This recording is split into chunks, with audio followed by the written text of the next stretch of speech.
Hey, what's going on? It's Bill Burr, and it's time for the Thursday afternoon, just before Friday. Just preceding Friday, Monday morning podcast. What's going on? How are ya? How's it going? How you doing? What are you doing for the... You got a winter break with your kids? Huh? You going to the fucking... You gonna go off to an island?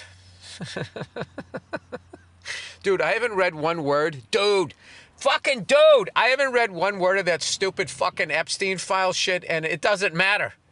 It does. Everybody's reading it, and did you hear this? Did you hear what they did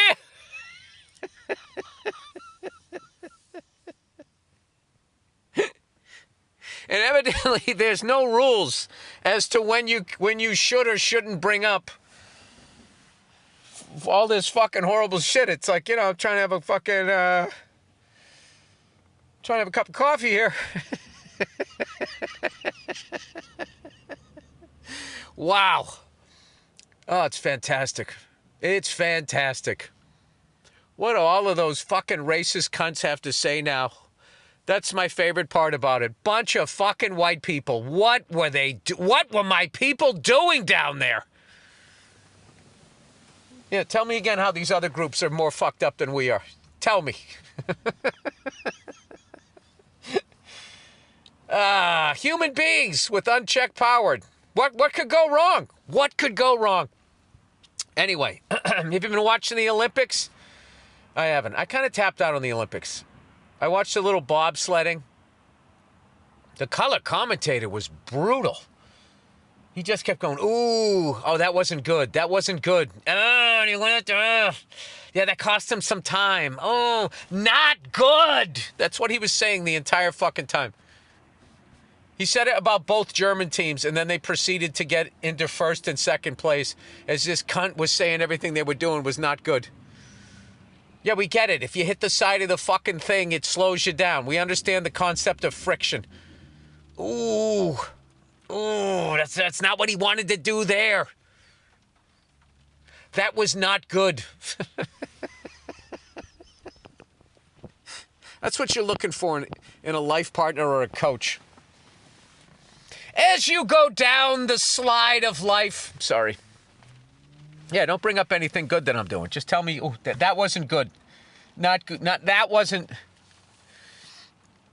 good. Yeah. It's like, Jesus Christ, if I wanted to listen to this, I'd call my mother. All right, I'm in a stupid mood. It's raining in California. I'm sure that guy gets emails every time it rains, whoever wrote that song. Whoever wrote that song, It Never Rains in California. I'm sure he always gets fucking emails. Yeah, now what, buddy? Now what? Yeah. Really? Why don't you shut the fuck up? You know, that misdirected anger. Misdirected anger, I think, is my favorite anger.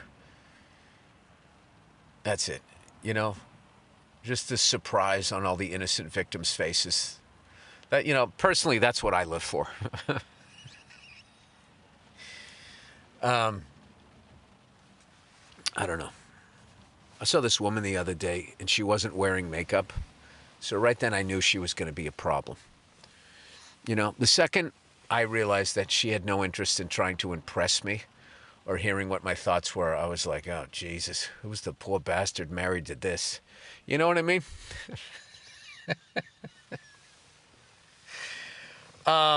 Anyway. Oh, I forgot to bring this up. I need to bring this up. I need to promote here. The 13th annual Patrice O'Neal Comedy Benefit. Tuesday, April 28th at New York City Center Theater in New York City, believe it or not.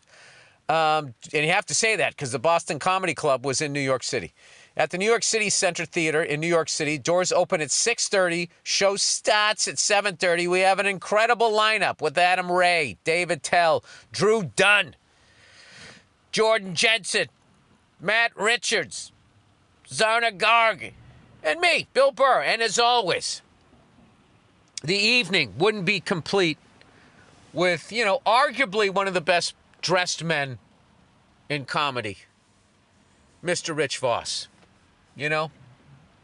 And you know what I love about the way Rich dresses? It's not any one thing. It's the way the whole thing comes together.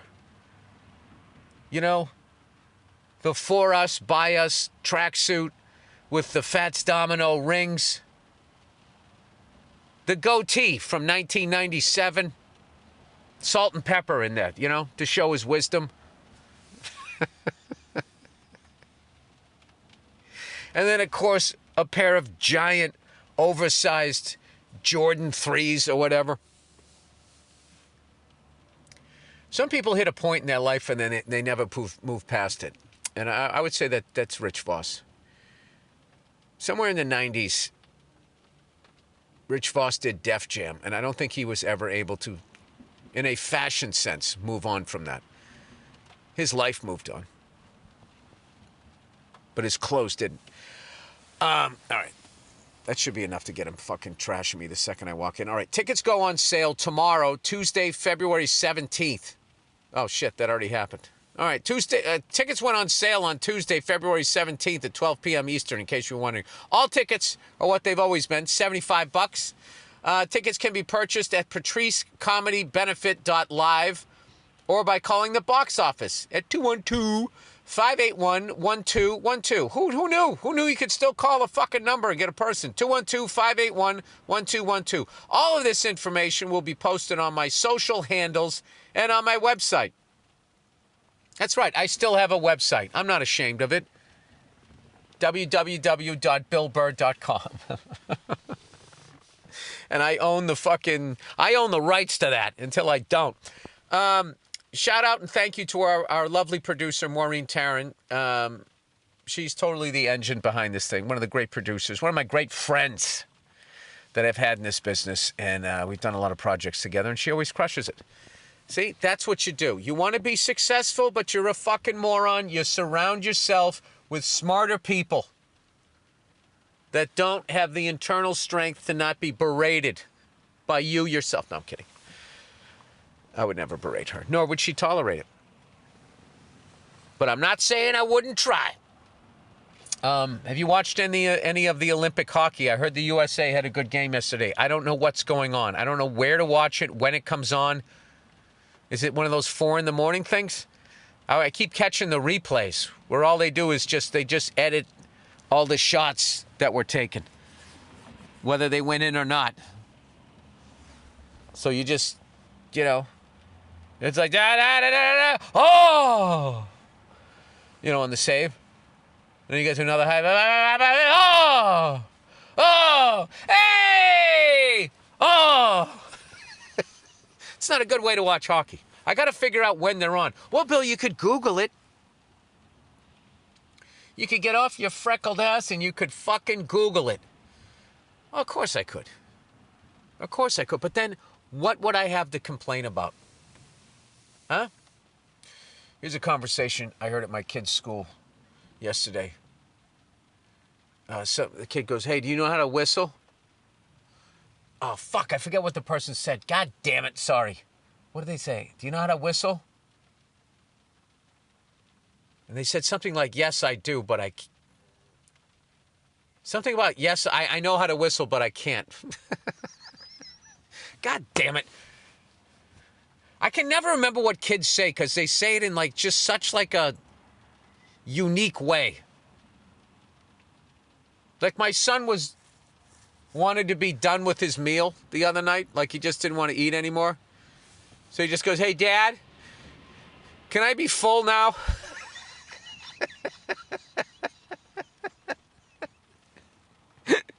I just bursted out laughing. I go, yeah, man, you make that decision. I don't. You tell me when you're full. But just him saying that made me feel bad. I was thinking wait a minute. That is part of being a kid, is you're full and your parents are going, what are you, fuck, man, eat it all up. It's good for you. Make you strong. In this house, you have to be a member of the Clean Plate Club. It was always the Clean Plate Club. It's like, well, why don't you fucking have portion control? What is this, the fucking Cheesecake Factory? How much chicken a la king can one fucking 6-year-old eat? It's bread and slop. It's filling me up. This is concrete. Oh, fuck, look at that. I'm sitting in my car. You hear the rain? Here comes the rain again. There's yet another one of those vintage, overpriced Porsches. Oh, that looks like a Targa from the late 60s, if I had to guess. Oh, it's a fucking buttery, creamy brown. Brownish yellow. Jesus Christ, that's gorgeous. Oh, he had a special license plate on it. Special license plate. I love vanity plates. You know? I think that's such a great thing that selfish, self-involved people do. Is they give you the heads up. You know, if you never met them before, and all of a sudden they pull up with a license plate that says cruising or something like that, you know, this guy's a douche.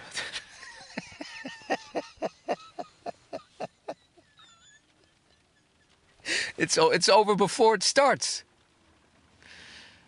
You know? Hot mom. Whatever the fuck. They're never good. I've seen... Oh, wait, that's not true. God damn it, Bill. When are you going to stop speaking in absolutes? I don't know. When I gain some sort of worldview? Van Leeuwen. Those goddamn people, they're everywhere. Those people are everywhere. Can you imagine if all the fat Americans got together and sued them like a class action suit? Like blamed them for their diabetes? I tried to walk away from the store everywhere it was like Starbucks. I couldn't get away from them. Who thinks to do that? I'm going to have a bunch of... I'm going to franchise fucking ice cream. You know? I know for younger people that doesn't make sense, but I grew up in a country where they still used to try to fucking... Well, I'm still in the same country. I grew up in a time when they actually tried to control people from becoming monopolies. I don't know. When the fuck is that going to stop? Five Guys own everything. Five Guys burgers and fries and everything else. Five Guys own all of it. Okay? And whatever they decide you're getting paid is what the fuck you're getting paid. All right? That's it. I saw my first AI video today that was giving me self-help. It's kind of funny. Of course, it was a beautiful woman. How come AI won't make regular looking women? Because AI understands whores. She was talking about the power of a silent man. How a silent man doesn't argue with you. He dismisses you. Once you become a liability, he da-da-da-da. You know, they just talking about how he makes all these moves silently. And you don't know what he's thinking. And the loud people, you know, who are trying to get the attention of the room, the silent guy's trying to read the room. You know? And all I'm thinking is like, what is this guy's fucking problem? Why can't you just hang out and be cool, right? So she goes through all of this thing about the power of a silent man. And then some fucking idiot in the comment writes, "That's me!"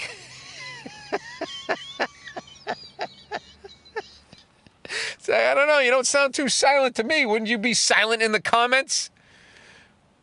You know, trying to read the fucking text thread, the comment section, rather than fucking... I never comment, but I really want to jump in. That isn't you. If it was really you, you'd be silent. Who you are in that story is the person trying to get everybody's attention in the room. You know why? Because game recognizes game. All right, I got to get a cup of coffee. I'm going to finish this thing in a second. Okay, I'm back. I'm back from the cup of coffee. And I actually went home. And I don't give a fuck what I was talking about before. I remember right when I was pressing pause, I was like, remember what you were talking about to pick it up. And then I just realized I don't care. I don't care because I said it, so it probably wasn't important.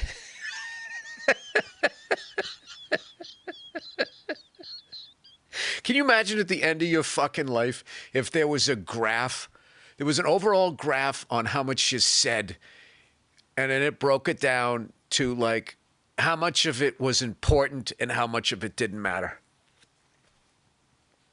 Right? Oh, Oh, I was talking about the AI chick giving the advice. You know what's funny about the hot AI chick giving the spiritual advice or describing, you know, the guy who's reading the room?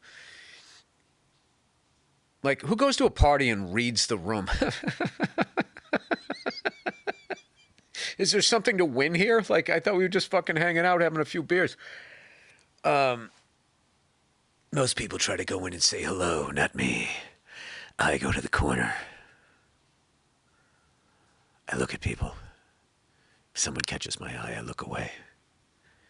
You haven't earned the right to say hello to me yet. I don't like people saying hello to me when I'm busy reading the room. Anyway, so I pull into my driveway, and wouldn't you know it? Wouldn't you know it? This time of year in LA, it's raining cats and dogs. He, she's, and they's just fucking coming down, splatting on the ground, trying to make their fucking Hollywood dreams come true. And I pull into the driveway, and what do I see? The end of my drain spout. I just see this flow of fucking water coming out. Because old Freckles, old man Billy, got up on the roof just like Santa Claus. You know? I didn't land on it in a magic sleigh. I fucking climbed up there, you fat fuck. He does go down a chimney, though, which would be very claustrophobic and dirty.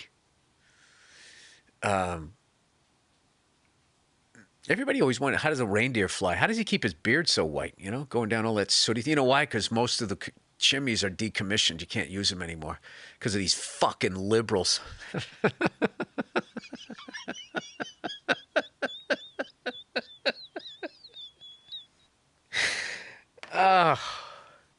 Why is it so fun to be stupid? It's easy. It's just junk food for your brain.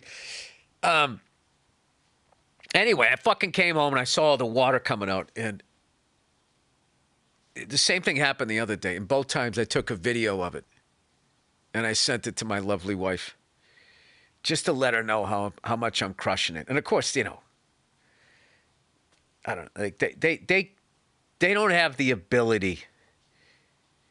All right? They don't have the mental capacity to understand how fucking thrilling that is as a guy to go up on your fucking roof, risk breaking your neck, clean all this shit out, only to have it rain a few days later and the whole thing fucking works. I mean, you got to understand, for a summer school kid like me, like what I just did is like NASA level shit for me. Yeah, like the bar isn't that high. You know what's great about not having the bar set too? Don't set the bar too high. I want to make an AI hot chick talking about this, about how stupid it is to set the bar high. Why set the bar high? Why not make a bunch of little goals so you can feel like you're crushing it?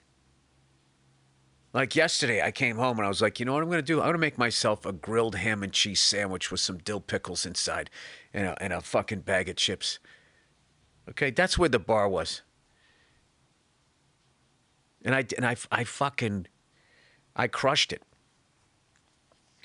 What did I do? Well, you know, I heated up my pan first, don't you see? While the pan was heating up, you know, I always put the butter in right as I turn it on heat, because the color of the butter, not to be racist, it lets me know where the pan, where the heat of the pan is. All right. So I'm looking for that nutty brown color.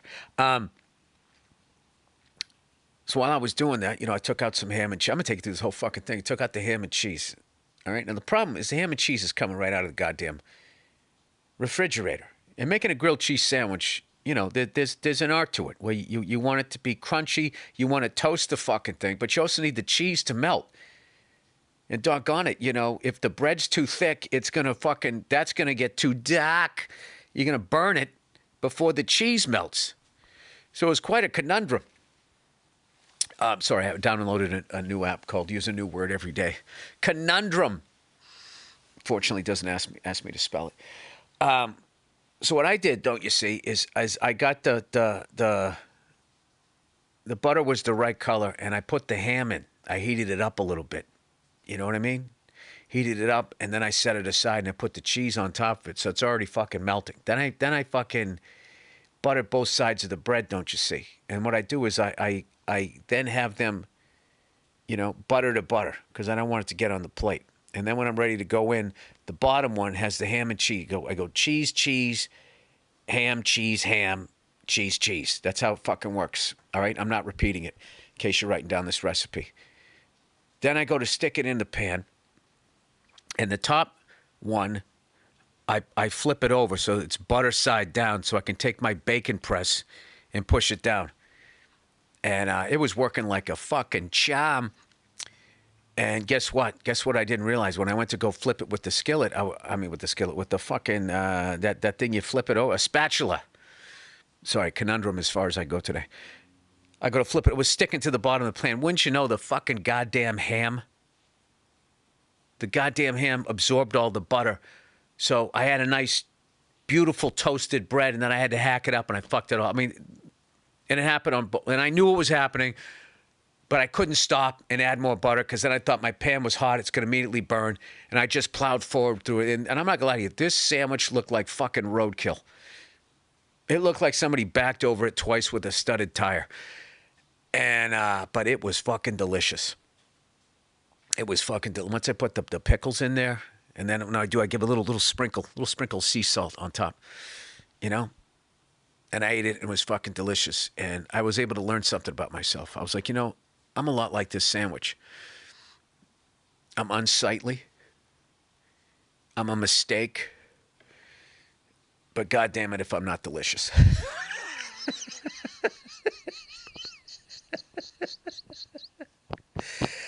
All right, this is what happens when your wife is at work, your kids are at school, and you're just alone with your thoughts. This is what happens. What is happening right now, you may or may not have asked. I don't know what I'm doing. I don't know if I'm losing my mind or slowly becoming a god in my head. There's no difference between me and that ham and cheese sandwich. I'm that sandwich, and it is me. Everything is me. Don't you hate fucking spiritual people? It's so fucking aggressive. They just got to every goddamn thing. They just got to bring it back to this spirituality shit, And it's like, dude, you were a cunt last week. Like, what is this? What happened? You know what it usually is? When somebody's a fucking cunt and then the next week all of a sudden they're nice, that usually means they recently went to HR or they're about to get sued. And there's sort of this desperate, like how you used to do a term paper and you'd wait till the last fucking second. It's like they're waiting to the last second to be they're trying to rewrite their origin story in a week after being a cunt for like fucking 7 straight years to everybody. I gotta tell you, I'm reading a book, everybody. Billy Reader. It was sent to me by this guy, Keith O'Brien, New York Times best-selling author of Charlie Hustle and Fly Girls. He wrote this book called Heartland, or as they would say in Massachusetts, Heartland. It says a forgotten place, an impossible dream, and the miracle of Larry Bird. I am 54 pages into this book, and it is fucking amazing. It is amazing. If you are a basketball fan, if you are just a fan of the human experience, I had I'm from Boston. I'm a fucking state. Dude, you're not from Boston. You're not even from Greater Boston. You came from the suburbs, all right? Take it easy, kid. Take it easy. All right. I was a 15-minute drive, driving 60 miles an hour from the heart of Boston. No traffic. With traffic, 45 minutes. Fucking go, dude. I had heard stories of Larry growing up, where he came from and stuff. It was all sort of vague. The in-depth way this guy is, the level of research is insane. Like he's talking about when he went to the University of Indiana, he knows the dorm room number of the sophomores down the street. This is thorough. You know? Like if this book was as thorough, you know, about Epstein Island, it would all be blacked out. That's how many facts seem to be in this book. Anyway, it's a fantastic fucking read. Oh, Jesus, dude, that burns. Feeling a little bit of a cold coming on. So when you feel that, you take a little bit of oregano oil and you put it in some water and you give it a good stir. But then what happens is you forget that you put it in there. Oil and water. I don't know if you've ever heard of this. I don't know if you're a fan of Neil deGrasse Tyson, but I saw him the other day on a comedian's podcast letting the person know that oil and water, in fact, do not mix. Blowing the comedian's mind. Dude, bro, what? Anyway. Yeah, so what happens is the fucking oregano oil sits at the top, and Jesus Christ, does it burn. So you got to give it a nice little fucking swirl here. There we go. There you go. There's a little tip for you from the human ham sandwich. A poorly made ham sandwich. But you know what? There's always tomorrow. And I think, you know something, guys? This is AI Bill now, being spiritual. I feel like we can use that roadkill ham sandwich as a metaphor. This is when I'm just pausing, looking around the room as if you're listening. You know, doing that smile, you know, when they purse their lips, like, I think I just said something clever there. You know? And these people always get a follower. You know why? Because most people, they never let go of their childhood. That's what it is. I should talk, right? No, they go out into the world. They leave home. They leave mommy and daddy, and then they spend the rest of their time trying to replace, looking for mommy and daddy figures. And someday you just have to wake up and realize that your parents didn't love you. And if they didn't love you, these fucking strangers aren't either. All right? So that's when you just go for yourself. And you don't give a fuck. You pour shit in the water supply. You work your way up a corporation. You fire entire arms of your business. All but one person, and make the one person do everything that part of the business was doing. And then you take all their salaries as your Christmas bonus. And you sit there in front of a roaring fire. As a crying prostitute leaves your house. Sorry. It gets dark, people. I think my point is to go towards the light. I think that, you know what? I think that's what I'm trying to say. All right. Let's get to the reads here for the week. Where were the reads? I thought I had it opened. Oh, there it is. Oh, would you look at that? There it is. Plain as day. All right, here we go. The reads for the week. All right, the first one up. Fast-growing trees. You know, when you don't have time for a tree to grow at a normal pace, why don't you visit Fast Growing Trees? Did you know Fast Growing Trees is America's largest and most trusted online nursery? With thousands of trees and plants and over 2 million happy customers? They have all the plants your yard and home needs, including fruit trees, you fucking so-and-so, privacy trees, get over yourself, flowering trees, oh Jesus, shrubs, classic, angry dad house, and house plants. In other words, your friend's responsibility when you go to fucking, what is it, Beach Boys? When you go down to Kokomo, can you water my plants when I'm gone? All grown with care and guaranteed to arrive healthy. Well, I would hope so. Jesus Christ, no wonder you're so popular around the other nurseries sending you fucking unhealthy plants. Oh, dude, my fern has AIDS. Fast growing. Showed up that way. Who does that? Have you heard of fast-growing trees? None of their plants have deadly diseases. Fast-growing trees makes it easy to get your dream yard. Just click and order, grow, and get healthy, thriving plants delivered to your door. That's fantastic. They're alive. They're alive and they thrive. Alive and thrive guarantee promises that your plants arrive happy and healthy. No green thumb required. Just quality plants you can count on. You don't need a big yard or a lot of space. You can grow lemon, avocado, olive, or fig trees indoors, people. For the next time we have a pandemic.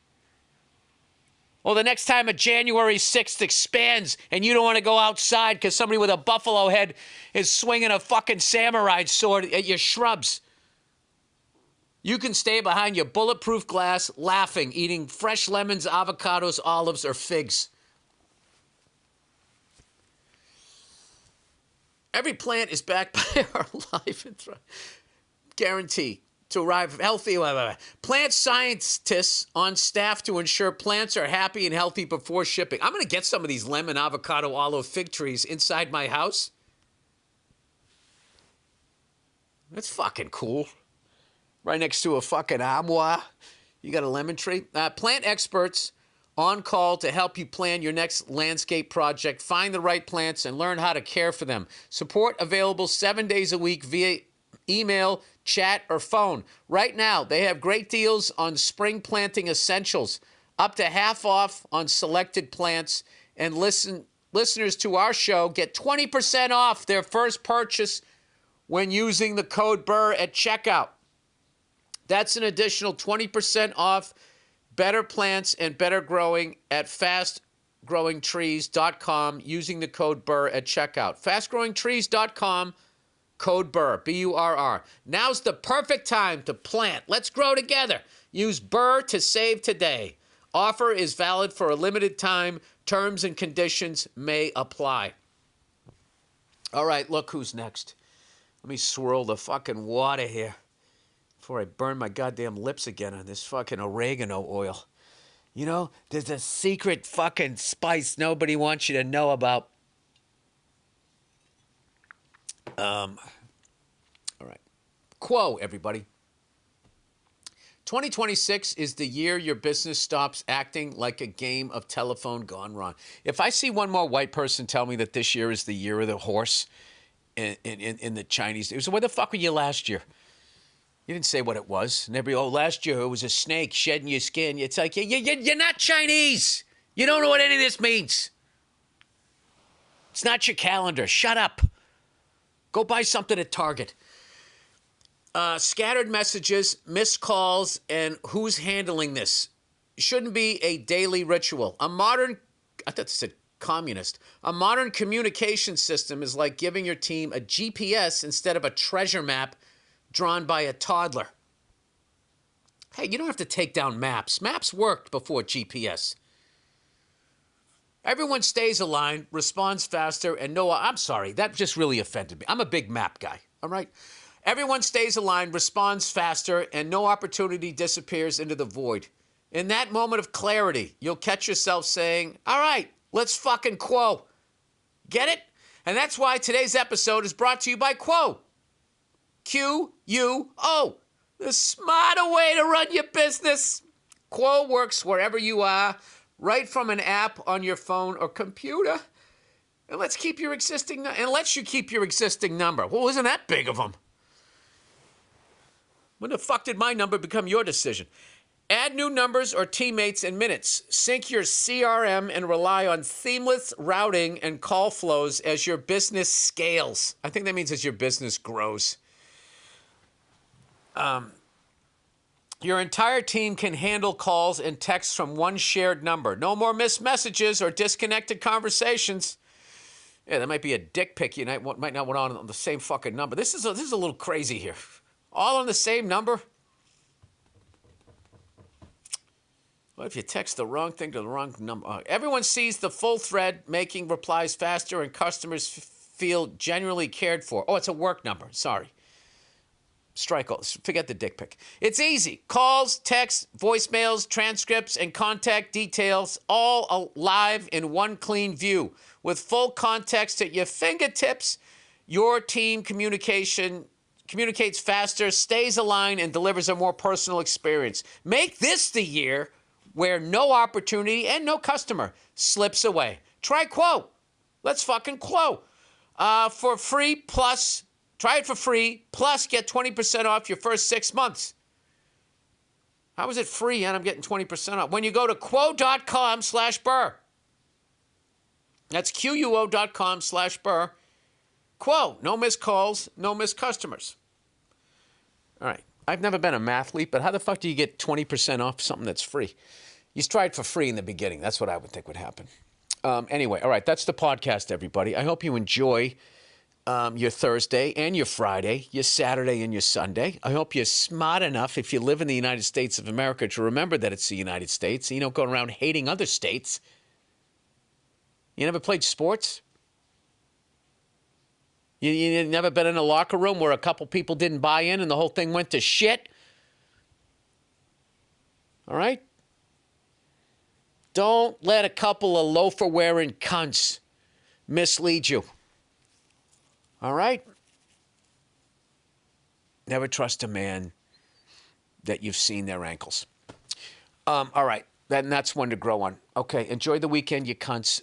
Enjoy the music picked out by the amazingly talented Andrew Themelis and the bonus episode of the Thursday afternoon, just before Friday podcast will come on after this. All right. Goodbye. Hey, what's going on? Hey, what's going on? Hey, what's going on? Hey, what's going on? What's going on with you? It's Bill Burr. It's time for the Monday morning podcast for Monday, February 19th, 2018. Oh, my God, 2 months are almost over. This year is just flying by. It is if you live out here, you know. You live out here in Los Angeles. It's fucking awesome. As opposed... Just give us the keys. As opposed to living back east where I guess it's really fucking cold, which is where I'm about ready to go. I'm about ready to go to back east because we're doing the 6th annual Patrice O'Neill Comedy Benefit. All right? Raising money and raising awareness for the greatest comedian that I ever saw live. The 6th annual. It's going to be a great one. I can't wait. I fly out tomorrow. I'm already packed. I got my fucking ticket. You know, I got a nice midday flight. Gonna have a good time. And then I'm gonna do a late night set or some shit at the West Side Comedy Club. Shake a little bit of the rust off and go on and try not to embarrass myself. With the level of talent that we have going on there. Of course, and you know who, with an added addition this year, the teen idol sensation from the late, great Opie and Anthony show, Mr. Joe DeRosa. Joe DeRosa, half Egyptian, 100% cunt. Can't wait to see him. So anyway, I'm doing this podcast in the afternoon. I hung out with my family all weekend. I had a great time. Except for the big fight I had with my wife. Other than that, it was a great time. You know what I mean? And I made you know what? It was Ash Wednesday the other day, and I went to church for the first time in a long time just to see the band. They had that Dixieland band. And I don't know why they don't have that every week. You know what I mean? I would go every week if they were in the back.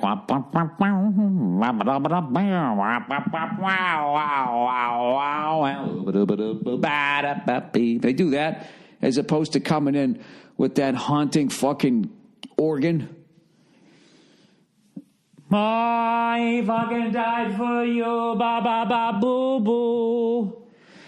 Ya da da dee da da da ba da boo. Right? Na da da. All that shit, you know. The original support the troops, first responders, the original guilt trip, the Catholic religion. If Jesus was alive today, can you imagine the standing ovation he would get as he walked through the fucking airport? If people weren't staring at their phones, if they saw him, you know what I mean? Anyways, plowing ahead. So it's Ash Wednesday, and I've given up arguing with my wife for Lent. I'm just not going to do it. I'm just going to experiment. Just completely, I'm just going to agree with everything. Hey, you want to do this horrific time eater that you'll experience absolute no joy in? Yeah, absolutely, honey. That sounds great. I've already been doing it. It's weirding her out. Because we went to the mall today, right?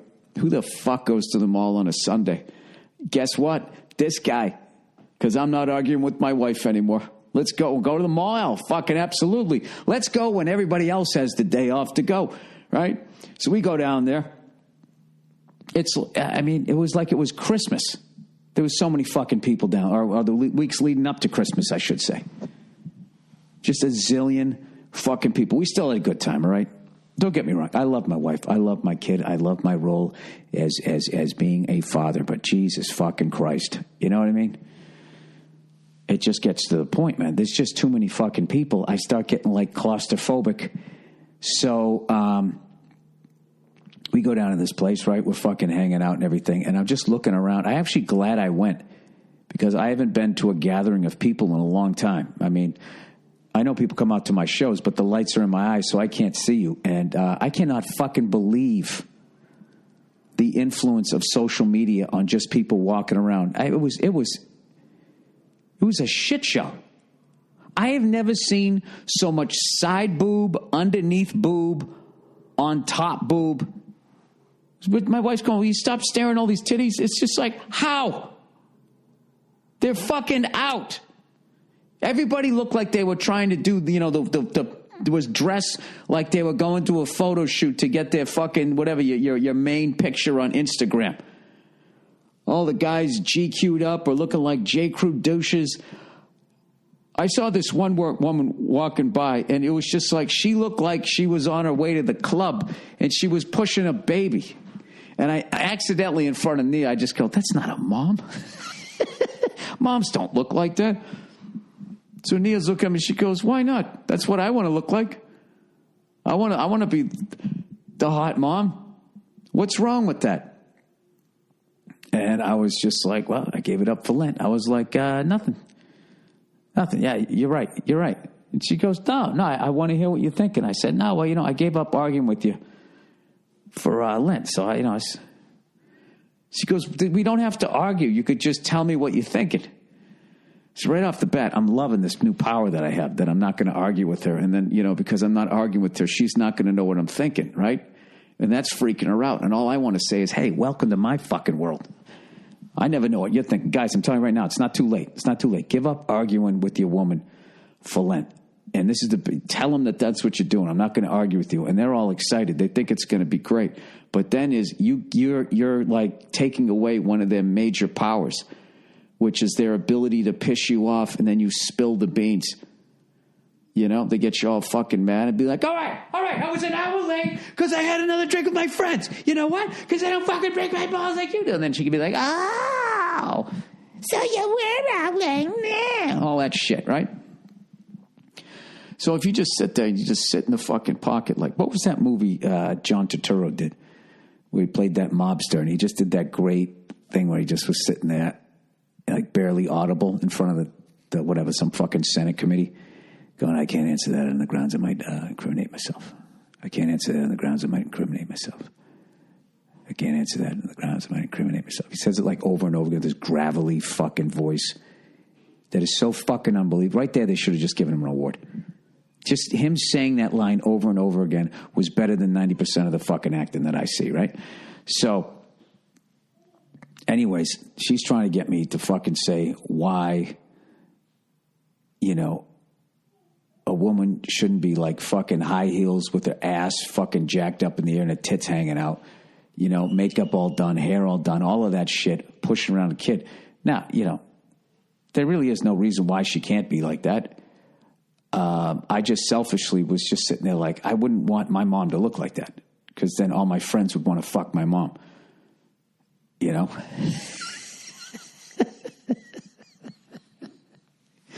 So much of what I think makes sense until I say it out loud, and then I realize how fucking stupid I am.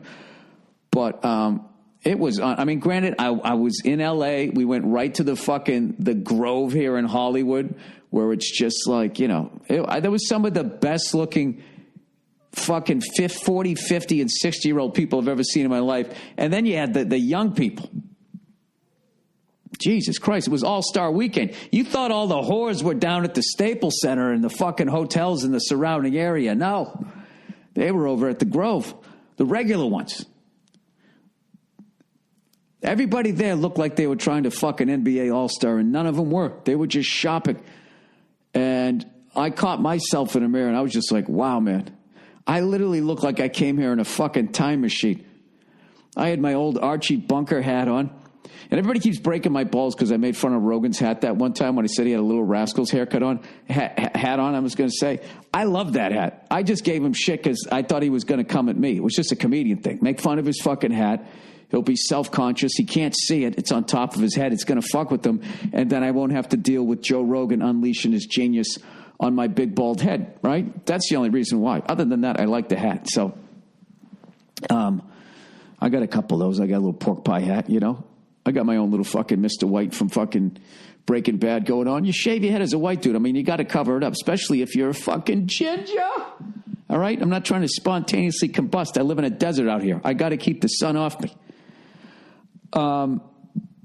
Anyways, I need to like paint the top of my head. Like, you know, in World War II, how they would paint the headlights, there'd just be like a little slit there. I should paint my whole fucking head and just have a slit right near my eyes. So I don't blind anybody trying to land at LAX. Anyways, but there was a lie in the middle of all of that Instagram shit show, which who's kidding who? Most of this is just me dealing with the fact that things are changing and nobody cares about my views, which is part of becoming old.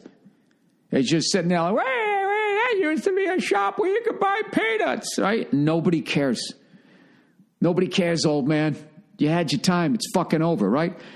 So I'm just kind of getting to that realization that I am that guy. I've probably been that guy for 15 years, but I'm just, you know, my fucking, I don't know. I'm so full of myself, I finally just realized it. So, I don't know. That's something I mean, and I must have looked like a creep. I'm 49 years old, okay? And I like to think I try to be a gentleman, you know? Jesus, I try, okay? But here's the thing. If you're going to walk by with your fucking titties out, I mean, what am I supposed to do?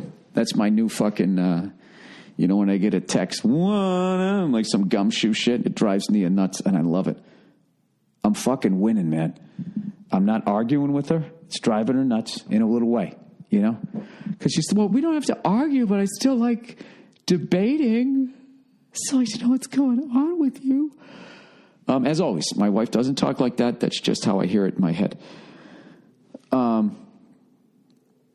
So anyways, we went over there, and I went into the Nike store, and they actually have the balls. They're selling T-shirts that say equality.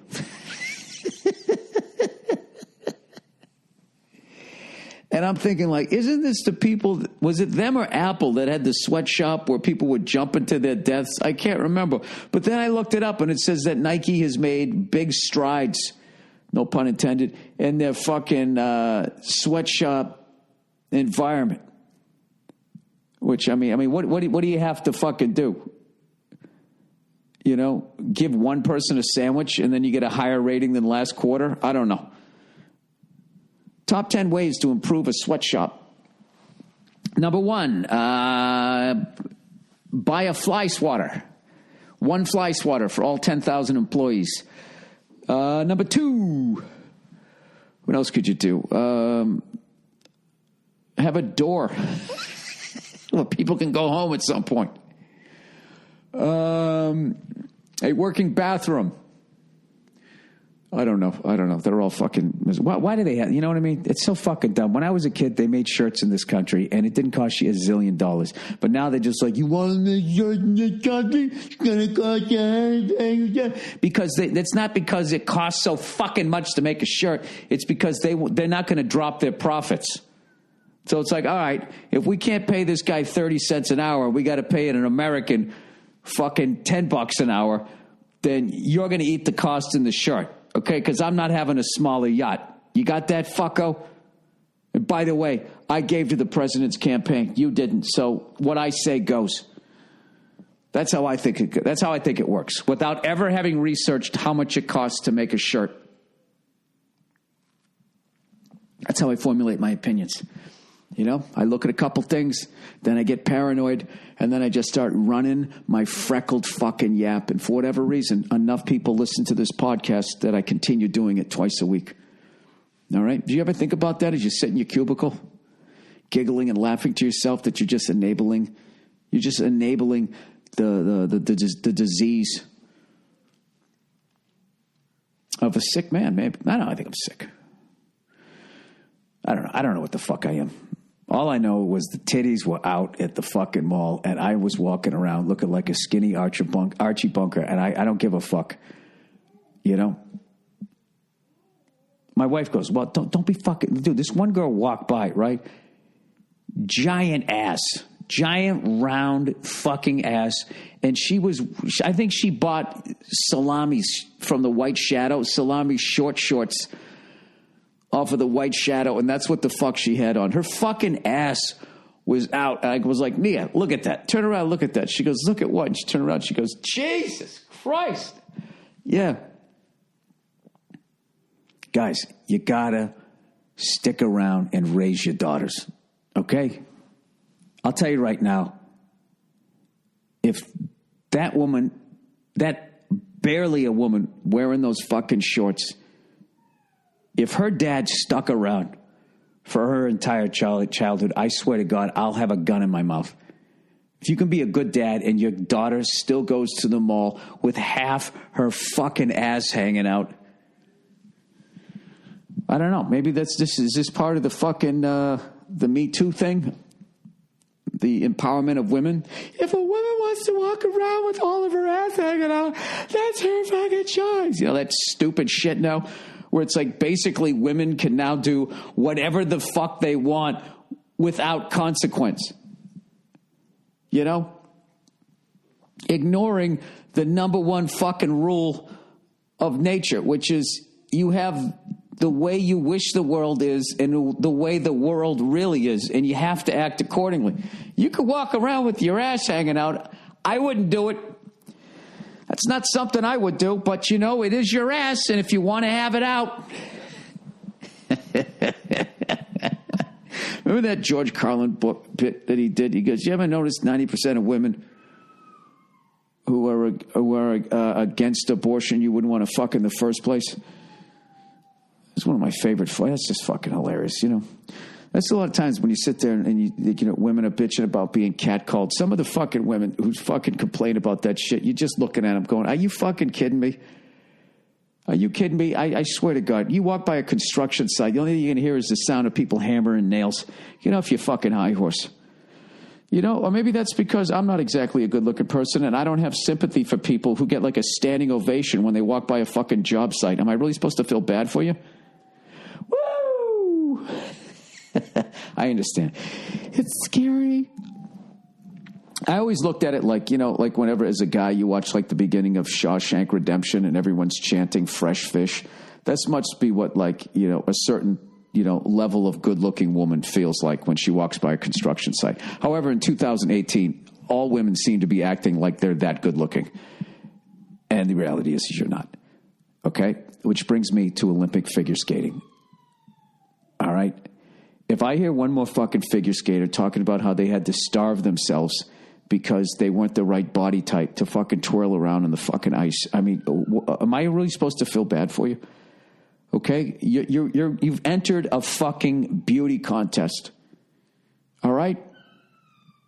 I swear to God, it'd be like, you know, listen to some of these people complain. It's like me bitching that I can't book a shampoo commercial.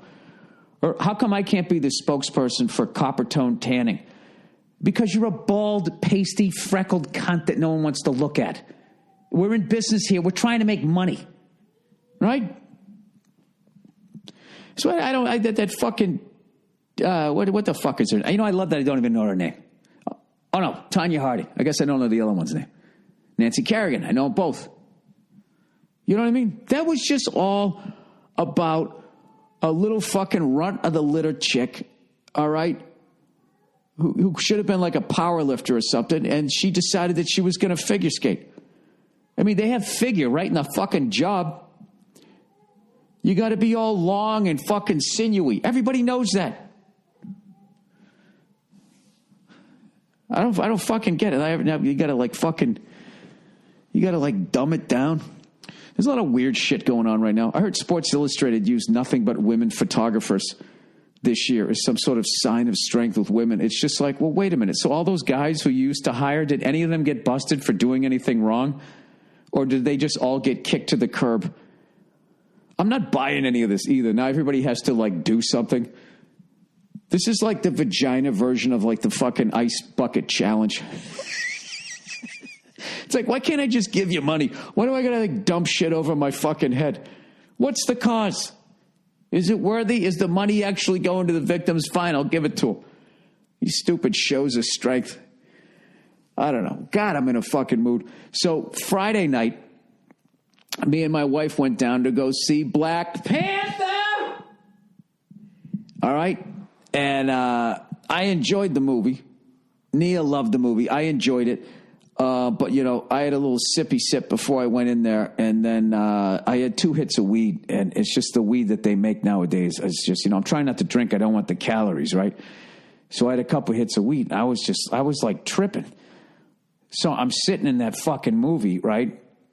And, you know, it's a fucking superhero movie, right? And everybody's just like, there's always this big drama with your family and all of that shit. And at one point I fell asleep. Nothing because of the movie. It was because I was fucking flying. And I fell asleep for I don't know how long. And all of a sudden, something big and metal got thrown or crashed. And it hit the ground. It was like scraping and shit. And in my brain, I was flying a helicopter and my skids hit the fucking runway when I was trying to taxi. And I thought I was going to flip the fucking thing. And dude, when I tell you, I fucking jumped. I fucking like woke myself up. And Nia's looking at me like, Jesus Christ, it wasn't that scary. But anyways, Nia's going to go back and she's going to go see the one where you put the glasses on and it's this whole other level. And I can't handle that shit. You know what I mean? I don't want somebody's fucking hand in my face and those women with the fucking the spears there. It's enough for me. It's fucking unreal that people needed to jump off the screen. It's like, this isn't incredible enough. I don't want to ruin the movie. There's one fight scene, you know, between a couple of it's always family members. There's always some shit going on. You know what I mean? Somebody's dad did something, or somebody's pissed at their sister, or they didn't realize, you know, oh, hey, I didn't even know you were my cousin. Oh, fuck, let's join forces and go fucking try to take the mountain and get the glowing thing and put it back in its rightful place so everybody can live in peace. That's basically the blueprint of them all, right? My beef with superhero movies is like after they made up like 6 of them, kind of like all the really good ideas were gone. It's like the dunking contest. There's only so many ways to fucking dunk it. And the next thing you know, they're bringing out, you know, some guy like Staples is sitting at a desk, right? And somebody's got to fucking jump over him, use the stapler as like a fucking springboard or something. It's just, at that point, you're just like, dude, you're out of ideas, okay? We've exhausted what human beings can do. Let's wait till nerds continue to develop these fucking robots and let's see what they can do. Right? No? You don't think so? I don't know. What do you guys think of those when you go to an NBA game and those people come out with the trampoline and they're all flipping around and fucking slamming the ball and everything? That was like interesting for like 2 weeks. And then I just started realizing that most of them were white. And I just started feeling bad about myself going, Jesus Christ, we can't even do what black people do unless we have like a fucking trampoline.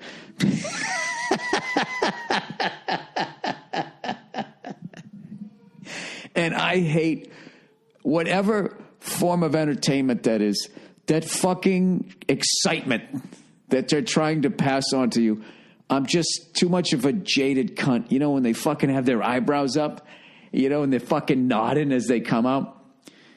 You know, like all of a sudden we're all in band camp or something. Oh, God, why am I such a cunt? Why can't I just sit and fucking enjoy things? I try. I don't try. This is just naturally who the fuck I am. You know what I mean? Anyways, so Saturday night, I had a great weekend. Saturday night, I went to I went to Queens of the Stone Age at the LA Forum with Royal Blood opening up. Jesus Christ. What a fucking show. You have to go see it.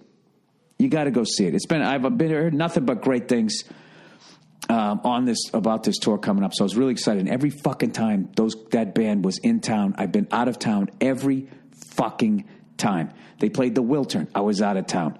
Where the hell did they play? Then they played, then their next album came out, and I think they had Staples. I don't know where they were at. Not this album, the album before. And I forget where I wasn't in town, so I missed that one. And then I thought I was going to miss this one, and then the last second, my daughter got sick, so I kind of pushed back my trip to New York. And I was able to go down and see holy shit, were they fucking good. It was ridiculous. And John Theodore has this fucking red Vista-like kit now that just sounded incredible. And 2 times he took a drum solo. I don't want to ruin the show if they do it the same thing every night. They don't strike me as that kind of band, but it was fucking unreal. It was just unreal. And their bass player was a total fucking rock star. And then I got to see Royal Blood too, who I'm a big fan of.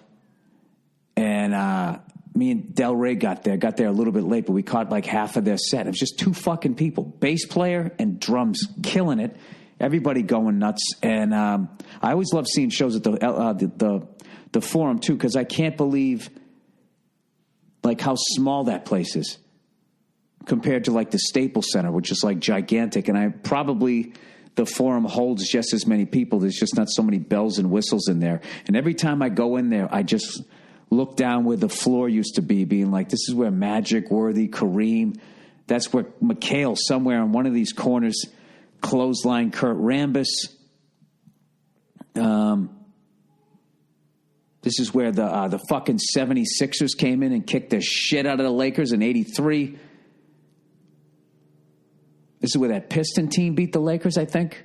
Like so many. I mean, the Lakers were basically in the finals almost every year. They were in the finals in 80, 82, 83, 84, 85. I might be wrong about that. 86, they missed it. 87 and 88. So what is that? That was like 7 out of 8. It was either like 6 out of 8 years or 7 out of 8 years. They were in the finals every fucking year. So I just think of all the wars that I saw on that court. And I actually saw the Lakers and the LA Kings play there back in the 90s. I saw the Kings when they played the Penguins against Mario Lemieux. And then I saw a young Kobe Bryant when he was still wearing number 8. Del Harris was the coach, and I think Dennis Rodman was on that team, and Shaq had just got there. Hey, ladies. Hi. Hey, you want to talk about that, all of the Instagram people I saw at the mall? I didn't tell you, I was so friggin' claustrophobic with how many people there. That was bananas, right? There's a lot of people there. Yeah. Sure. But I was telling the listeners that for Lent, I gave up arguing with you.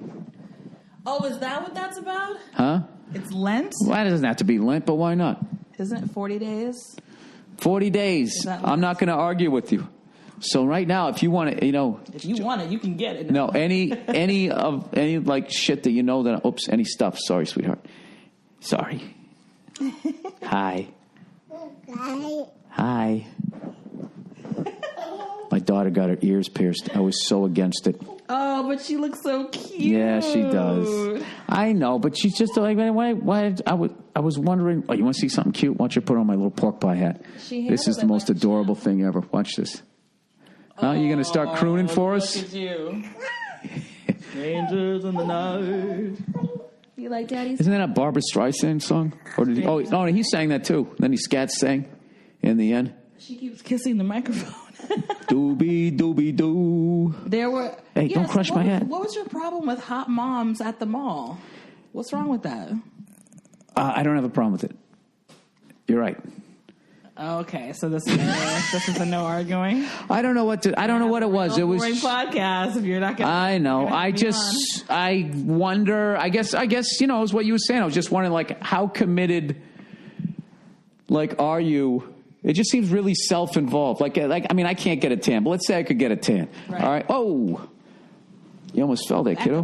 Back up here. So, like, say, like, I'm a dad, and I'm walking around. I got a P90X body, all tanned up. I got my teeth all white? Yeah, all whitened. But you should, hair though. plugs and all that. Oh, face all yanked back. Let me just say, okay? Okay. And I'm walking around. Now, how much do you think I'm paying attention to my kids? Listen, I think the better you feel about yourself, the better you are as a parent. Thank you. That was like, that would have crushed on Oprah. Woo! Oh, she's clapping too. You clapping for mommy? Because I'm right. You clapping for mommy? Yay! Yay! I love how her instinct is to take the microphone. This is definitely your child. She's a ham. She's a ham. But no, I think it's fine. I mean, obviously, it is putting fine. on. Oh, I didn't stop the recorder, did I? No. Obviously, if you are choosing to, like, do your makeup, Could you or please whatever, talk into the mic? I'm watching her. She's Okay. good. Hi. If you're like, I would play with my child for 5 more minutes, but I have to do I don't know. I don't like to judge people, but I think it's cool that you can, like, have yourself together and look amazing and still go out with the kid and, like, do your thing. I think that's great. Do you realize that if I didn't judge people, we'd both be homeless? That's all I do. What are you talking about?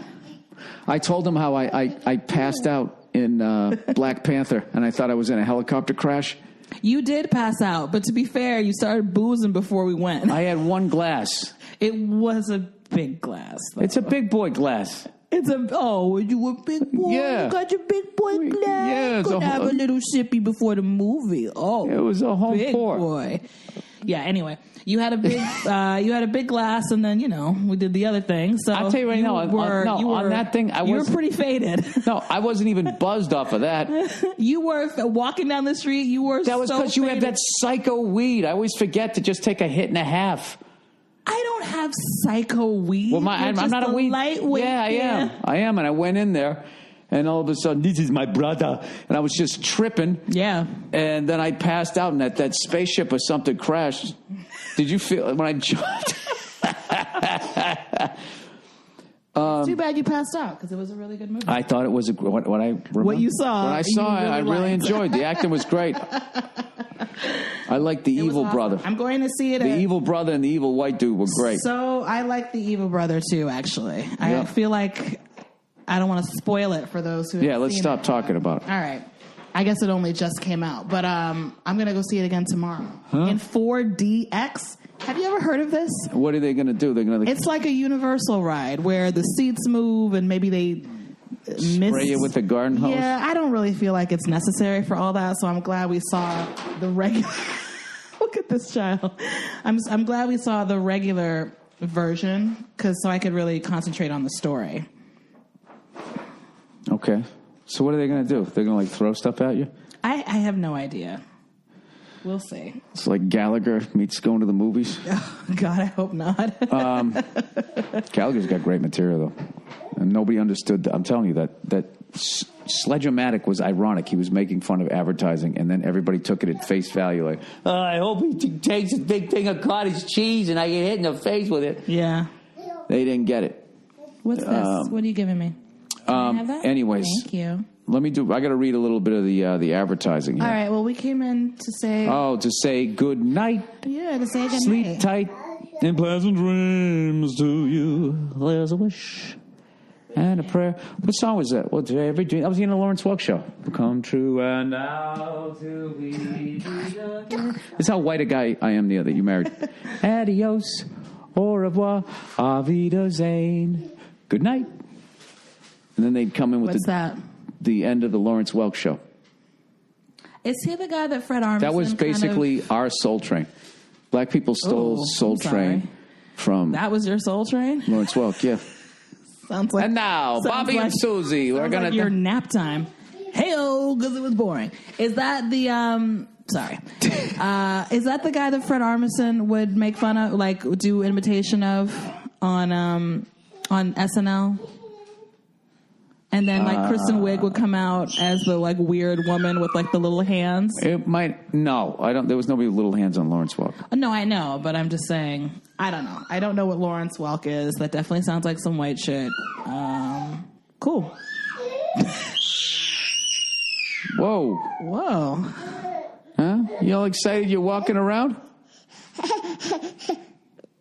Huh? Yeah.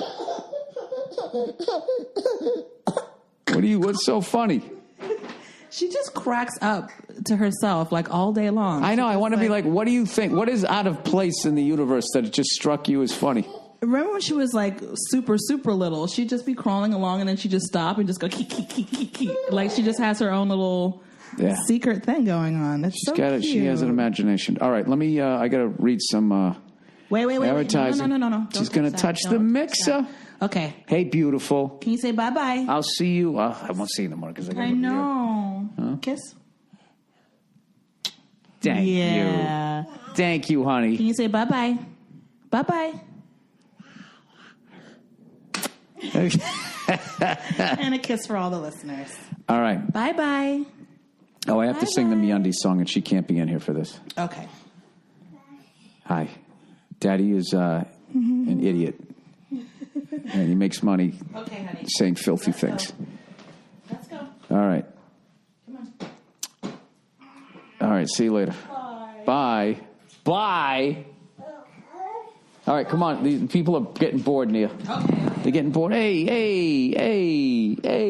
Well, that's your new thing, the scowl. Somebody tells you not to do something. You start looking at me like, what kind of authority do you have? She looks at you like you look. I know. The only time anybody says my daughter looks like me is when she's in a bad mood and she gives somebody a look. Oh, she does look like Bill. No. Huh? Yeah. Say bye-bye. Bye. Bye-bye. Bye-bye. All right. Okay. There we go. Oh, look who it is, everybody. You know what? Now I feel bad that I made fun of figure skaters because I remember seeing this African-American woman. And she was out there killing it, doing backflips and shit. And they couldn't deal with how fucking strong she was. And they're like, that's not what a woman looks like. So I felt bad for her. I guess I just don't feel bad for Tonya Harding. You know what I mean? And I don't buy that she didn't know it. You know what I mean? If somebody's going to go out of their way, one of those guys was going to go out of their way to smash somebody's knee so you would win, they're going to let you know because they're obviously trying to fuck you, right? That would have been my argument if I was the prosecution. What kind of guy goes out and breaks the knee of another woman for another woman without telling her?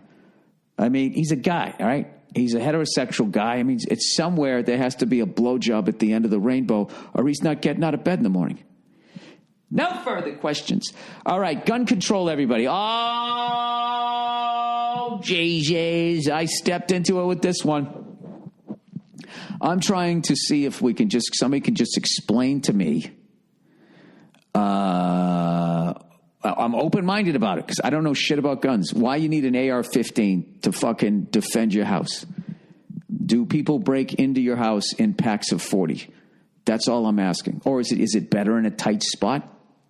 You know, my big thing with any gun is how loud is it? You know? How loud is it? Because I don't know if my ears are already fucked up. You know what I mean? I can't even use a cap gun.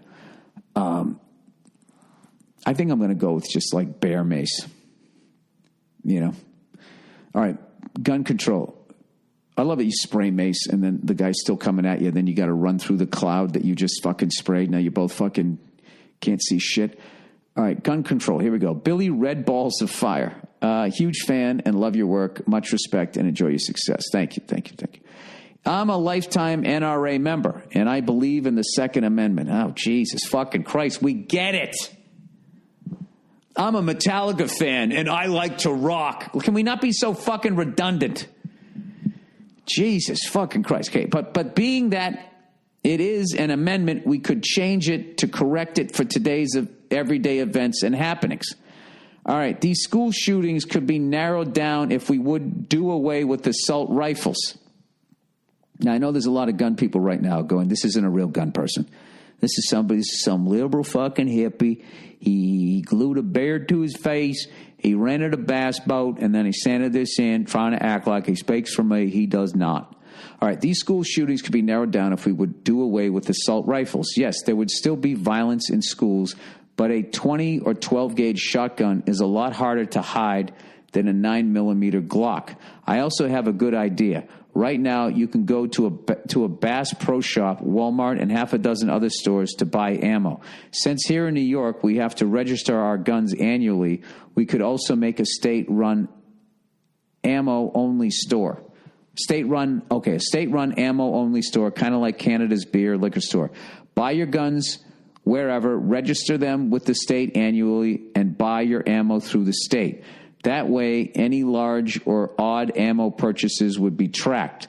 Along with your background check, it's really the best idea I can come up with. As always, hello to the lovely Nia, and thank you for putting up with his ginger ass. And Bill, go fuck yourself. That's hilarious. All right, so there's some ideas. All right, okay. Mass shooting proposals. Hey there, Williest of Bills. Here's my proposal to reduce mass shootings. Get communities to come together. It seems like a simple idea, but here's my logic. How many people interact with or even know their neighbors?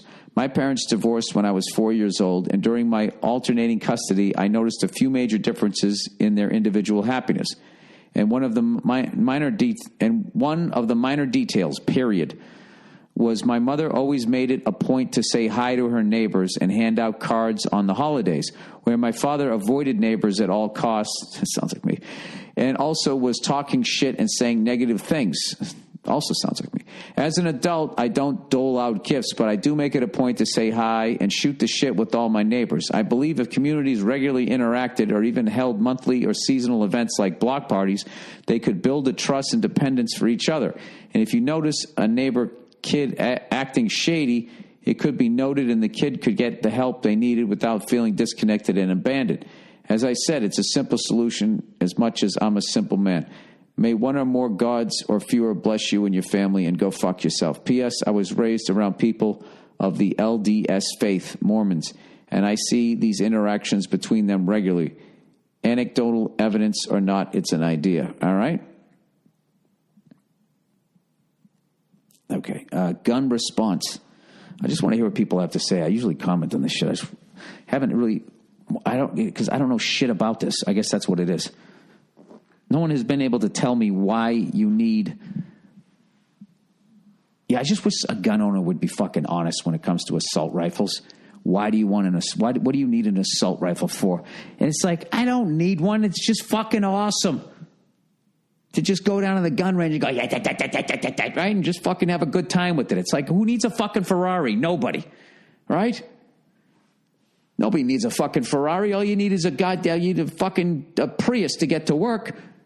But who doesn't want a Ferrari? They're awesome. But in the wrong hands. All right, gun response. Billy, ban bullets. I never said to ban bullets. Love the podcast. Like that you're a very humble guy. I'm completely full of myself, sir. Doing stand-up at night is not enough. I have to still have a microphone in my hands, even in my house. Okay, I grew up in South Alabama, and I'm just getting out of the Marine Corps officer training. Stereotypically, I'm a conservative with a moderate knowledge of guns. So to answer your question, the Second Amendment is to protect yourself and others from tyranny. Exactly. That's why with that other guy saying that only the state should give out the bullets, that I didn't like, because I don't trust, not like I don't trust the government, man, just the way that it's set up right now. It's just, I don't know. It's not a good thing if only the people who are in control have the weapons. Yeah, I just don't think that, we already see what it's like if only the people in control own basically all the major news sources. You see what it's done to this fucking country if you're fucking paying attention. How few things you can talk about, which is why everybody is sitting around talking, calling everybody heroes and this and that, and fucking this person's brave and this person's a bad person and blah, blah, blah, blah, blah. It's like they've turned us all into like we all went back to school, like we're sitting on a fucking playground and we have major goddamn problems that nobody's talking about. I'm off my high horse. Okay. Stereotypically, I'm concerned. Okay, seems far-fetched, but look up deaths from government tyranny in the last century. Semi-automatic rifles like the Armalite 15, I guess that's the AR-15, a.k.a. the AR-15, yep, are the minimum needed firepower for a guerrilla militia to fight organized militaries. AR-15 is not a military-grade weapon or assault rifle by official standards. The main reason being effective firing range. Pistols are almost as effective at close range. So a ban on ARs won't do much, if anything, for most of these horrible events and will eliminate purpose of Second Amendment. Well, I mean, now wait a minute, dude. Wait a minute. How fast you can shoot and how many people you can fucking hit. I mean, if you walk into a crowded area, how good a shot do you have to be? I just wish one of these gun people would just be like, listen, I don't want them to ban an AR-15 because I'm not fucking crazy and I enjoy shooting the fucking woods up with this thing. It's fun. There has to be a way. It just can't be that fucking easy for a fucking lunatic to get their hands on. Because the bottom line is, there's nothing wrong with guns as long as you're not a fucking lunatic. But the problem is it's obviously too easy as a lunatic to get one. Does that make sense? To gun people, non-gun. I mean, guns are fucking great. Like, I can guarantee, I have a baseball bat under my bed, and I can guarantee you, if anybody came in my house, what's the one fucking thing I would wish that I had? I wish I had a fucking gun. You know, my wife doesn't like them. She's afraid of them, which I get. Now we got a kid, so I'm not going to fucking do that. And I also don't think, if you get, everybody turning their fucking guns. The only people who are going to do that are honest people. What are bad people going to be like, well, I guess we got to turn in our fucking guns. There has to be some sort of, I don't know. How the fuck do you figure out who's fucking nuts or not? That's the problem. Anyway, subsequently, almost all gun deaths are from pistols. Solution: increase the age of legal purchase to 21 for anything except pump-action shotguns and black-powdered rifles. Pistols, you already have to be 21. Okay, also, armed security at schools, not a cure all, but better than nothing. Yeah, why don't they have armed people at schools, I wouldn't have a problem with that. By the way, Founding Fathers had a concept of machine guns and certainly of semi-automatic. They weren't using microaggressions, you Cali lib. What do you mean they had a concept? I have a concept of a flying fucking car. Do I know what that's going to do to the world? I hope all that clarifies a point of view without being too in-depth. Thanks for questioning your stance on the issue. What was their concept, and how do you know they had a concept? Did new evidence show that they had this? What did they have beyond what that first one they came up with, where it had to be like pushed by 9 people, and then you had your little crank,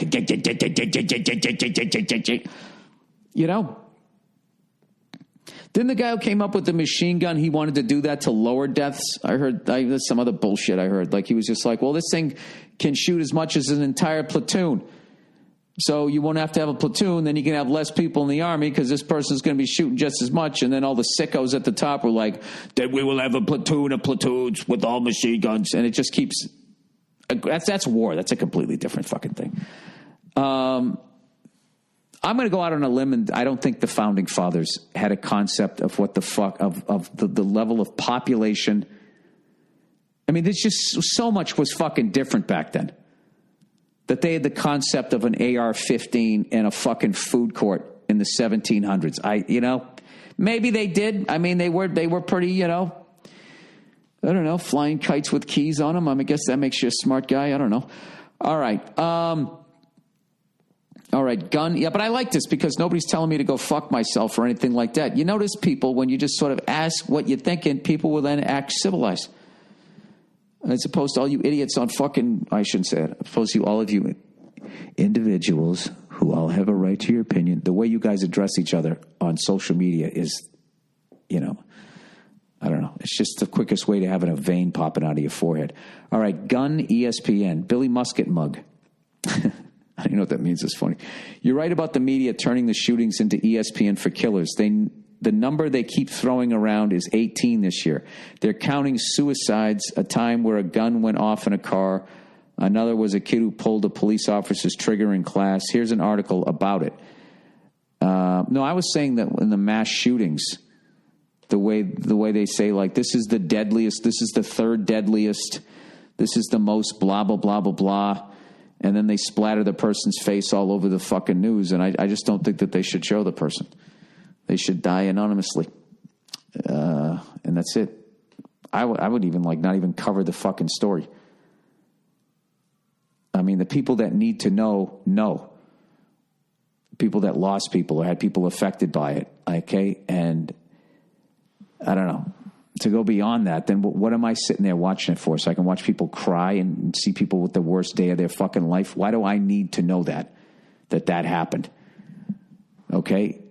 Law enforcement is going to get the person. They're going to fucking prosecute him and all of that type of shit. Why do I need to know that is going on?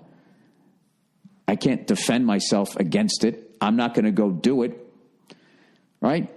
However, if you're some sicko and you're watching that shit, you know, I think sickos watch those stories the way, you know, I used to watch rock bands and it made me want to play drums. All right. Non-Americans' view on guns. I'm of the opinion that the occasional mass killing in the U.S. is the price you pay for your government not turning into Hitler's Germany or Stalin's Russia. It might be the only thing keeping your government from going full retard. My country, New Zealand, might be protected in turn by the stability of the USA. That guy must be way smarter than I am. I don't know what the fuck any of that means. I'm of the opinion that the occasional mass killing is the USA. In the USA is the price you pay for your government not turning into Hitler's Germany or Stalin's Russia. So because we're allowed to be freer than them, the price we pay is that. Is that what you're saying? And it might be the only thing keeping your government from going full retard. Which, if you look at the economics of the war that we're fighting, it has. Because I don't know how we keep doing this. Or why we're throwing this much money at, you know, I don't know. You know why the fuck we're doing it. Everybody does. All right, lifting weights. Hey, Bill, I'm a longtime fan of the podcast. Just wanted to respond to your comment about not lifting weights. While it's great that you recognize the negatives of lifting weights as a primary routine, I would not count out curling a few dumbbells every now and then. There's been a lot of research about the cardiovascular benefits to basic weightlifting. I suggest low weight, high reps at least once a week. Thank you. I 100% agree with that. All right, but the problem is I came up in the 80s. So it's all about, dude, what are you benching? And how I got hurt was one time in my life I was able to put up 225, which is 245s on both sides. I finally felt like a big boy in the gym. So like an asshole, whenever I first hurt myself, which I think I was 48. You know, I heard a year ago this past October. So that would be in October 2016. I had a fucking gym put in. I was all excited. And the first day, fucked up my shoulder, and I'd never done it before, so I just tried to push through it, and I kept lifting, and now it's just completely fucked up. And every time I think I'm getting towards the end of it, like I have, you know, I now have the strength back where I can, like, you know, pick up shit and everything, but my mobility is really fucked up. So I haven't been to the physical therapy in a minute. I got to get back to that. I just got a little busy here. But I agree with that 100%. Use it or lose it, but, you know, don't try to fucking lift what you lifted when you were 20. All right, my wife is nuts. Hey, guys, keep sending shit in about the gun control stuff, because I think it's really interesting as far as, like, you know, to just hear people's opinions and where they're from and why they view stuff the way they do without fucking screaming at each other. And hopefully, you know, I don't know. I just, can somebody weigh in how, okay, whether you're pro-gun or not pro-gun, all right, how, you know, because psychos do a lot of shit, psychos get in cars and they drive into fucking people and all of that shit. You know what I mean? They don't try to fucking take cars away from everybody. I know that's overly simplifying it, but, I think I don't know. I just don't, even though I'm not into guns, I just don't look at them like they're these fucking, like they're alive and they have the devil in them. I do find them scary. I have gone to gun ranges and I shoot, and it's fun. Once you it's like anything. I first started flying a helicopter, I was like, is this thing going to chop my fucking head off? And then once you get into the physics and how the whole thing works, it becomes absolutely fascinating. So, I think those people go skeet shooting. I think that's the shit. And I think people that hunt, it's fucking amazing that they know how to do that and build a fire and survive outside. It's probably an important thing that you need to know how to do. I respect all of that shit. It's just and those people should be allowed to continue doing that. I just wish there was a fucking way that you could figure out when somebody came up to be like, hey, maybe that's something good for Alexa. Is everybody bugs their house, right? Maybe one of those fucking lunatics will be muttering to themselves. God knows I have a little camera in there and they'll see the person fucking bringing all this fucking ammo. I don't know. Even then, even if you limited the amount of ammunition, the amount of fucking damage that you can do.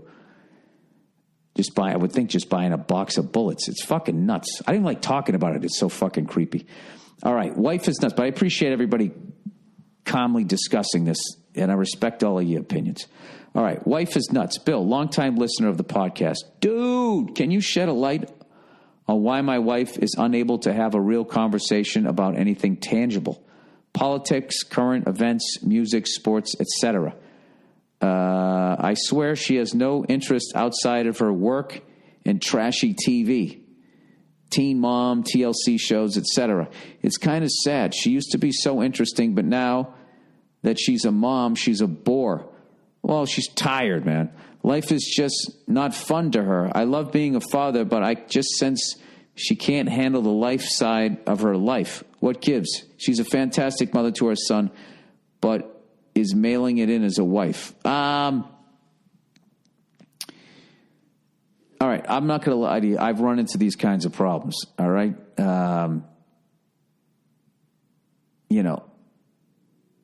Shit changes, obviously, when you have a kid, but with a woman, I don't even know what the fuck's going on. They have, thunder and lightning going on in between their fucking ears, all hormones and all this crap, and if they get a C-section, they got to recover from major abdominal surgery. They're going through a lot of stuff. Plus, their body literally changes. They put on weight and shit, and it's so easy to fall into a depression, get overwhelmed, and all of that type of shit. So I would say, you're doing the guy thing where you just bare bones talking about it, she unable to have a real conversation about anything tangible. I can tell you why my wife watches trashy TV. She sometimes just doesn't want to think. Okay. And, the level of worry that they have, about what's going to happen to the kid. Am I doing a good job and all that type of shit? What you need to do, you need to have a date night once a week, once every 2 weeks, get a sitter and go out and kind of get that going again. All right. And I think your wife will enjoy it. You guys will enjoy each other's company. You got to have, most of your life is going to be about the kid, but you got to have that one little thing, right? That's what I would do. And all the shit that you said to me, I would not say to her. So, anyways, that is a podcast. Oh, did anybody see when the Bruins played the Calgary Flames at home and they had the reunion of the 1977-78 Boston Bruins that set a record, even though they lost back-to-back years to the Canadiens in the finals. Fucking heartbreaking losses. But that team had the most 20 or more goal scorers on it. And all of these guys I hadn't seen. And right when I started watching hockey, these guys were the Bruins. It was Wayne Cashman, Terry O'Reilly, Stan Jonathan, Peter McNabb, Jean Rattel. He was gone by the time I started watching. John Wensink was gone. But we're just talking about the 20 goal scorers here. Rick Middleton, He was one of my favorites. They did this great thing where they had, they just brought him back and they were showing all the highlights, and they had Don Cherry come out. He was the coach at the time. And it was so fucking great to see those guys. And he did all these interviews and laugh, and they're all fucking, hockey players are the shit. It was just, for the most part, just humble and that type of thing. And they were laughing like Stan Jonathan. Hey, you were known as a tough customer. It's like one of the toughest fucking guys that ever played. And he's like, hey, I had a couple of scraps or whatever. Just, whatever. Doesn't need to prove anything. And I actually only watched the first period, and we played horrible defense in that game. I hope we fucking ended up winning that. But I'm trying to hang in there with the Bruins and the Celtics. I know I haven't been talking about them much this year, but my kid became mobile. So I spend most of my life running around after her. And when she goes to sleep, I sleep. You know what I mean? It's like that Ludacris song, right? When I move, you move. Well, that's the other way. When she sleeps, you sleep. Just like that. When you sleep, whatever the fucking song is. That's what I always sing when I put her down. When you sleep, I sleep. Just like that. And she goes, hee, hee, hee. And she fucking laughs and falls asleep. And then I shut my eyes, which feels like 5 seconds. Then I have to wake back up again. Which is probably why I fell asleep during the phenomenal Black Panther. Go out, check it out. Really enjoyed that movie, even though I fell asleep and thought I was in a helicopter crash. All right, that's it. And my apology to figure skaters. You know what I mean? Why do you have to be skating around all fucking emaciated? You know what I'm saying? I think it's about time they got some fickies out there. All right? God knows, maybe they can do some new tricks. Okay, that's it. That's the podcast. I'm off to New York, and I'm going to do that benefit. Looking forward to seeing Bobby Kelly, Rich Voss, Joe DeRosa, all the people out there. Shout out to Colin Quinn. I know he's doing better and all that stuff. He's been to just about every Patrice O'Neill benefit, salt of the earth guy. So giving him a shout out. So hopefully he'll be up and around. I can run into him in New York and try and break his balls. All right, that's the podcast. Go fuck yourselves off. Check in with you on Thursday. Jesus.